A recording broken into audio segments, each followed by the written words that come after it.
느헤미야, 여러분과 저에게 지난 하반기부터 예수 그리스도 다음으로 많이 들었고 많이 언급한 성경의 인물이 아닐까 합니다. 그래서 상세한 본문에 대한 설명이 필요 없을 겁니다. 느헤미야 하면 자동 반사적으로 떠오르는 게 성벽 재건이죠. 우여곡절 끝에 스룹바벨 성전이 재건됐습니다. 그러나 여전히 예루살렘은 폐허였습니다. 오늘 본문 3절의 기록처럼 허물어진 성벽과 불탄 성문들은 여전히 방치되어 있었습니다. 아마도 상황은 이랬을 겁니다. 젖먹던 힘까지 짜내서 스룹바벨 성전을 재건했지만 더 이상은 무리였을 겁니다. 나름 예루살렘 성벽을 재건하겠다고 시도했지만 여력이 없었을 겁니다. 주변 민족의 방해와 위협은 여전하고 내부 분열, 낙심, 좌절 가운데 있었을 겁니다. 그렇게 거의 70년을 성벽 없이 지냈습니다.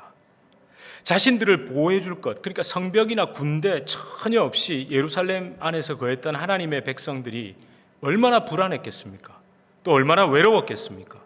마지막 한 방울까지 쥐어짜내듯이 성전을 재건했는데 그러나 그 이후에 또 얼마나 지쳐 있었겠습니까?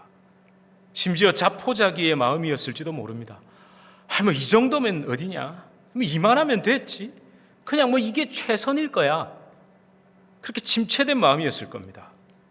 하지만 하나님은 그들을 내버려 두지 않으셨습니다. 느헤미야를 부르셔서 성벽을 재건하십니다. 느헤미야, 잘 아시는 것처럼 그는 아닥사스다 왕의 술 맡은 관원장이었습니다. 술 맡은 관원장이 어떤 위치에 있는 사람인지 두말하면 잔소리죠. 하지만 그는 떠났습니다. 예루살렘 성벽을 재건하기 위해 중앙정부 요직을 버리고 지방정부 관리로 총독으로 자처해서 내려갑니다. 그렇게 3차 기한의 리더가 되죠. 그렇다면 여러분, 느헤미야를 움직인 원동력이 무엇이었을까요? 여러분 3절에서 4절에 잘 나타납니다. 다시 한번 읽어볼까요? 우리 3절에서 4절 함께 읽겠습니다. 시작. 그들이 내게 이르되 사로잡힘을 면하고 남아있는 자들이 그 지방 거기에 큰 환난을 당하고 능욕을 받으며 예루살렘 성은 허물어지고 성문들은 불탔다 하는지라. 내가 이 말을 듣고 앉아서 울고 수일 동안 슬퍼하며 하늘의 하나님 앞에 금식하며 기도하여.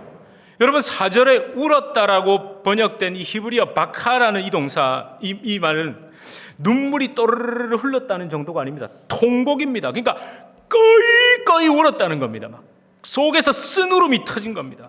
여러분 뜨거운 눈물이 흐르다가 목구멍으로 이렇게 넘어가는 경험을 해보셨나요? 그런 울음이죠. 막 꺽꺽 소리가 났다는 거예요.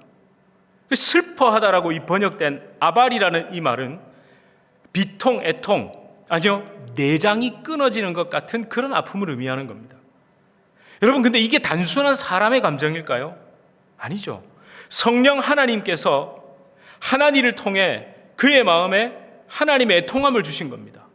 그 하나니를 통해 소식을 듣자. 어쩌면 그게 성령의 음성이죠. 그 말을 듣자 하나님의 애통함이 느헤미야를 움직인 겁니다. 제가 이걸 강조하는 이유가 있습니다. 느헤미야 프로젝트는 개척교회, 작은 교회를 바라보시는 하나님의 애통함이 여러분에게 전달된 겁니다. 여러분에게 그 마음이 전달됐기 때문입니다. 여러분 각 지역에서 하나님의 나라의 성벽 한쪽을 떠받치고 있는 그 작은 교회들을 향한 하나님의 애통함과 사랑이 전달됐기 때문에 시작된 겁니다. 여러분 에클레시아 컨퍼런스가 언제 있었을까요? 아까 제가 날짜를 기억해 달라고 말씀해 드렸죠. 언제요? 2015년 11월 둘째 주 화요일. 거기에서 플러스 10년을 해보십시오. 2025년 11월 둘째 주 화요일이 에클레시아 컨퍼런스였습니다. 느낌이 오지 않으세요? 제가 정확히 10년 만에 다시 초대교회로 왔다니까요. 저만 감격스럽군요. 저 그날 첫눈이 왔습니다. 진짜요. 고개를 끄덕이시는 분들은 그날 참석하신 분들입니다. 첫눈이 왔다니까요. 제가 그날 이 느헤미야 프로젝트가 하나님의 애통함에서 시작됐다는 것을 확신할 수 있었습니다. 우리 박찬섭 목사님께서 이런 이야기를 들려주셨습니다. 목사님께서 한국에서 전도사로 섬기던 시절의 이야기였습니다. 경기도 지역의 작은 교회 학생부를 맡으셨답니다. 열심히 해서 막 찬양팀도 조직하시고 뭐 이렇게 해서 좀 부흥의 조짐도 보였답니다. 그런데 근처에 큰 교회에서 브랜치 교회, 지교회를 개척했답니다. 상대가 되지 않는 좋은 건물, 시설, 프로그램 등등 상당수의 학생들과 교인들이 그 교회로 떠나버렸다는 슬픈 이야기, 눈물 없이는 들을 수 없는 이야기, 저는 너무나 공감되는 이야기를 해주셨습니다. 제가 그 이야기를 들으면서 이 느헤미야 프로젝트는 같은 마음, 같은 것을 겪은 거기에서 시작됐다는 걸 제가 알게 됐습니다. 근데 여러분, 여기 끝이 아니에요. 제가 뒤에 들은 이야기는 너무 놀랐습니다. 아니, 이렇게까지 솔직하다고? 어떤 말씀을 해주셨냐면, 대형 교회와 유명 목회자들의 문제가 불거지고 기독교의 이미지가 추락하면서 교회가 흔들리기 시작했다는 거예요. 그러면서 또 교회가 코비드 팬데믹을 맞이하면서 거의 회복 불가에 가까운 큰 타격을 받았다고.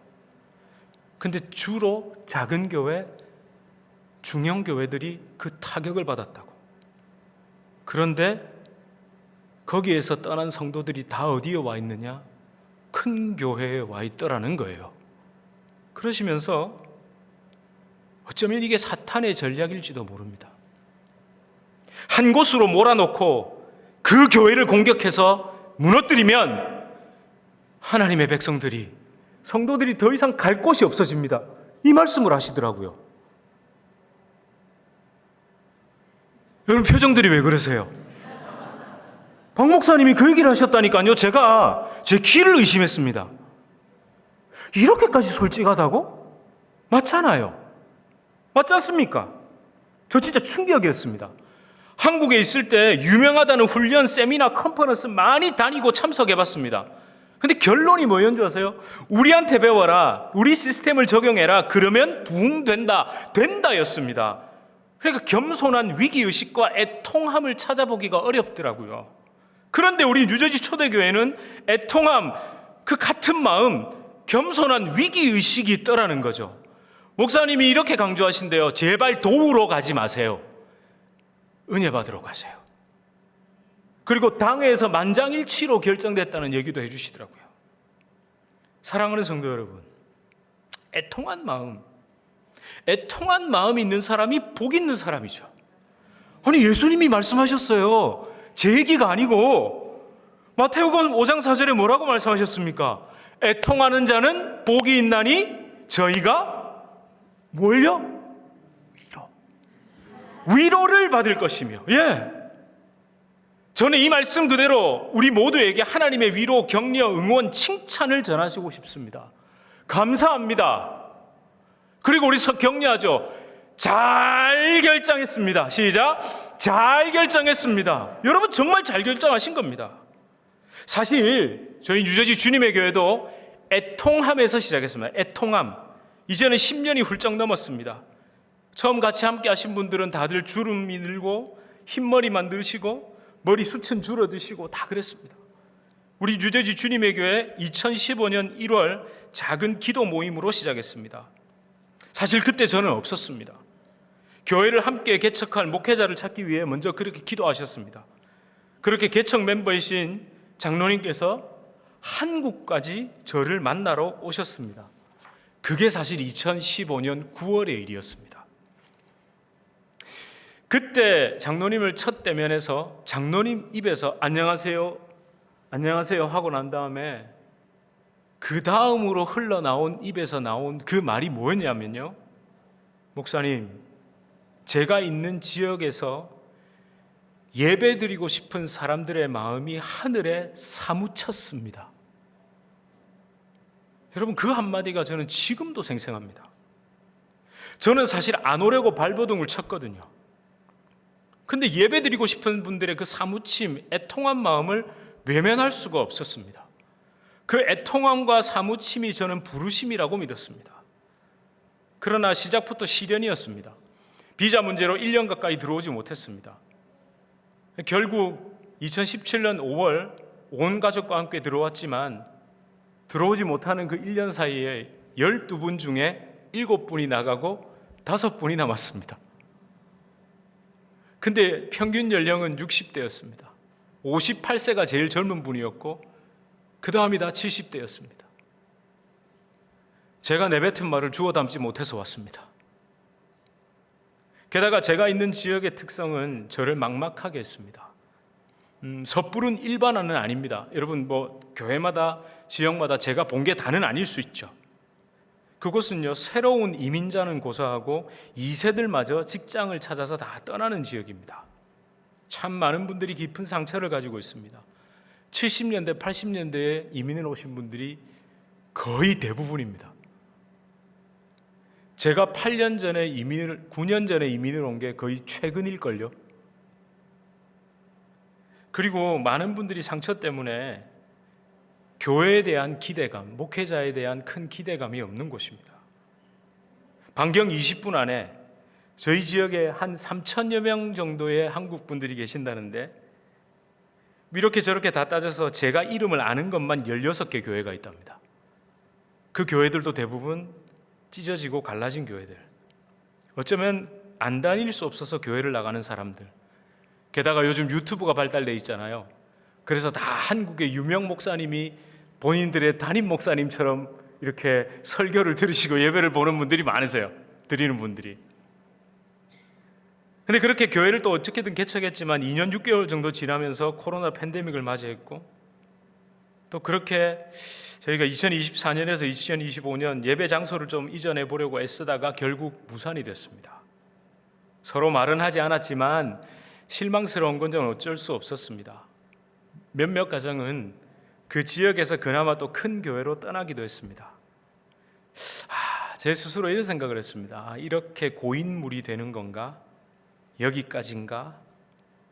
사실 이민 개척교회, 작은 교회 목사님들은 못하는 게 없으십니다. 심지어 약간의 핸디맨도 하십니다. 성도님들이 수도가 터져도 목사한테 전화를 해요. 안 받아보셨죠? 여러분 911도 해봤습니다. 응급실을 가야 하는데 밤 11시 반에 전화가 옵니다. 무조건 가야 됩니다. 고치질 못해도 어떻게 해야 되냐면요, 일단 수도가 터졌어요, 뭐가 막혔어요 이러면 제가 고치질 못해도 연장을 들고 일단 가야 됩니다. 가서 뭐 하는 척이라도 하다가 도저히 안 되겠는데 사람을 좀 부르셔야 되겠어 이래야 됩니다. 여러분 예배, 새벽 예배, 수요 예배, 주일 예배, 교육, 신방, 행정, 잡일, 음향 세팅 전부 다 목사님들이 다 담당하셔야 됩니다. 괜찮습니다. 해야죠. 그런데 또 마음 한구석은요, 어떤 마음이냐면 정말 파도가 몰아치는 그 갯바위에 혼자 서 있는 것 같은 그런 마음을 느낄 때도 많았습니다.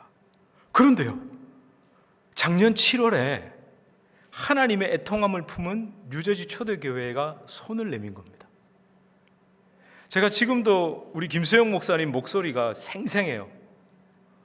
전화를 받았는데 인터뷰를 하러 오시겠대요. 제가 인터뷰 기다리는 날 어떤 느낌인 줄 아세요? 소개팅 준비하는 느낌이었어요. 근데 여러분, 이 김수영 목사님, 이명철 목사님이 오셨는데 이렇게 말씀하시더라고요. 내년이면 저희 교회가 40년이 됩니다. 개척한 지. 그간 너무 큰 하나님의 은혜를 받았습니다. 이제는 흘려보낼 때가 됐습니다. 근데 여러분, 이 두 분의 태도가 어떠냐면요, 제가 이걸 느껴요. 교회의 품격이라고 해야 될까? 이게 뭐 품격이 높다 이게 아니라, 아니 저한테 뭘 부탁하러 오신 분 같아요. 좀 이렇게 도와주세요.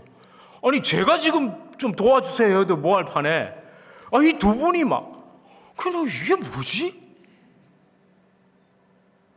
근데 여러분, 그게 끝이 아니었습니다. 그렇게 제가 여러분과 연결이 됐고 느헤미야 프로젝트에 참여하게 됐잖아요.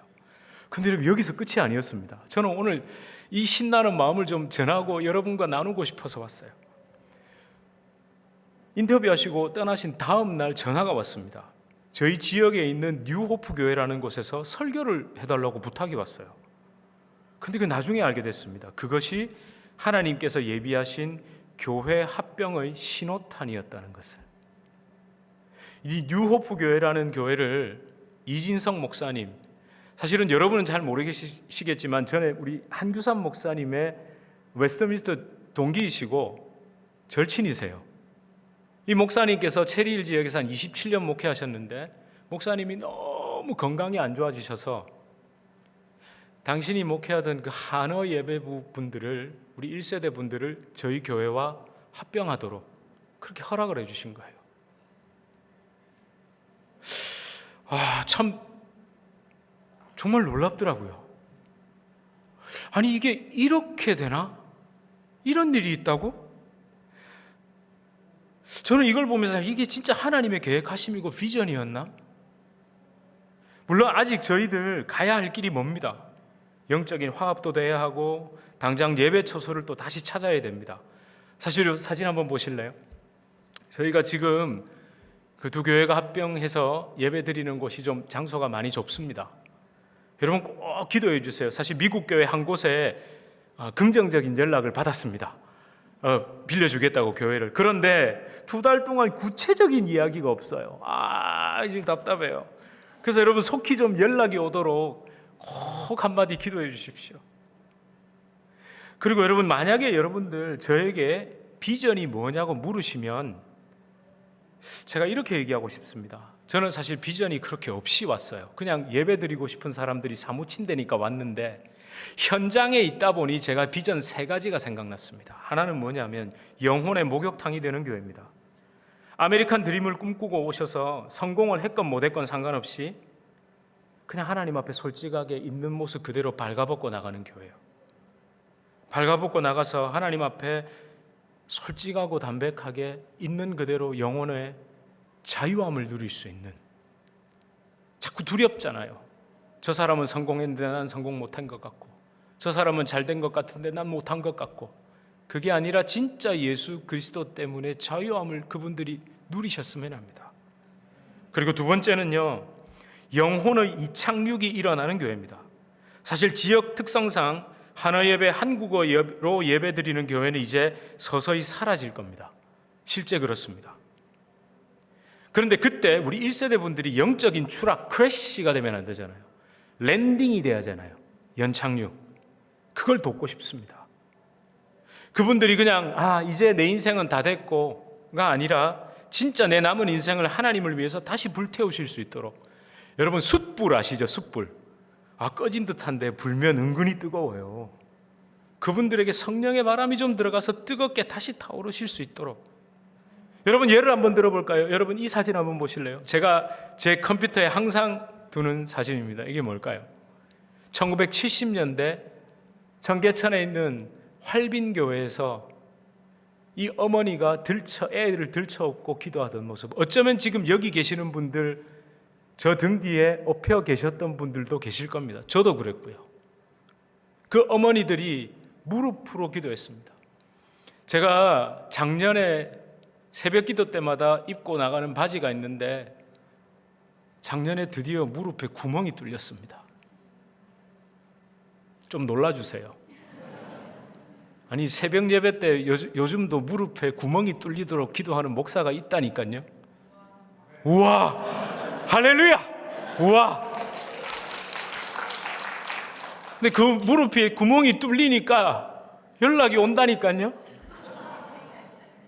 제가 그 바지를 가지고 오려다가 너무 티낼 것 같아가지고. 여러분 이 기도하는 어머니와 할머니 우리 1세대 분들이었습니다. 대한민국도 그렇게 발전했고 교회도 그렇게 부흥했던 겁니다. 그분들이 다시 기도해야 2세들이 기도하는 겁니다. 이진성 목사님도 그 모습을 보여주고 싶으시다고. 왜냐하면 이진성 목사님은 영어가 굉장히 자유로우신 분이라서 영어 예배부 아이들이 많습니다. 한 20-30명 됩니다. 중고등학생들도 있고요. 청년들도 있습니다. 사실은 한 지붕 2교회입니다. 뉴호프 커뮤니티 처치 영어 이름 그대로 가지고 있고 저희 뉴저지 주님의 교회가 있고. 근데 저희가 이 아이들을 위해서 지원하고 후원하고 조용히 기도와 물질로 도울 겁니다. 같은 교회, 그 미국 교회가 빌려지면 저희 뉴저지 주님의 교회에서 렌트비를 다 감당하고 그렇게 하기로 했습니다. 예, 하나님이 우리에게 은혜를 주실 거라고 믿습니다. 그래서 그 아이들이 잘 성장할 수 있도록, 그분들이 랜딩하면 그 아이들이 이륙할 수 있도록, 그걸 현장에서 그게 저에게 주신 비전이구나를 깨달았습니다. 그리고 마지막 비전이 있다면 릴레이 느헤미야입니다. 릴레이 느헤미야. 뭐냐면 우리 초대교회가 한 2시간 반경을 지금 커버하고 있죠. 저희는 저희가 있는 지역에서 저희가 할 수 있는 대로 한번 해보려고요. 여러분, 꿈꾸는데 돈 듭니까? 여러분, 그 주변에는요 70대 80대가 대부분인 교회도 있습니다. 목사님도 그렇고 성도님들도 그렇고 국제 결혼하신 분들 중심의 교회. 여러분, 테네시와 캔사스, 저 중부 미국에만 있는 게 아니라 여러분, 이 1시간 반 거리에 여기 폴트 딕스 아시죠? 그 미군 기지 근처에 70년대 80년대에 국제 결혼해서 오신 할머니들이 많이 계십니다. 실제 그 교회를 담임하는 목사님도 계십니다. 35년을요. 저희 그런 분들 가서 도우려고요. 그리고 북부 필라델피아의 그 험한 곳, 켄싱턴보다 더 험했던 곳, 거기에서 20년 넘게 선교하시는 앤디 킴 목사님이란 분이 계십니다. 그 목사님을 저희가 3년 전부터 돕기 시작했고, 저희가 그래도 협력 선교사님이 6분이 계십니다. 눈꽃만큼 돕고 있지만, 근데 그 선교사님들이 저희에게 얼마나 위로와 힘을 주시는지 모릅니다.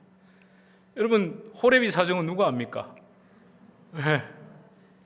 얼마나 저희를 위로해 주시는지 몰라요.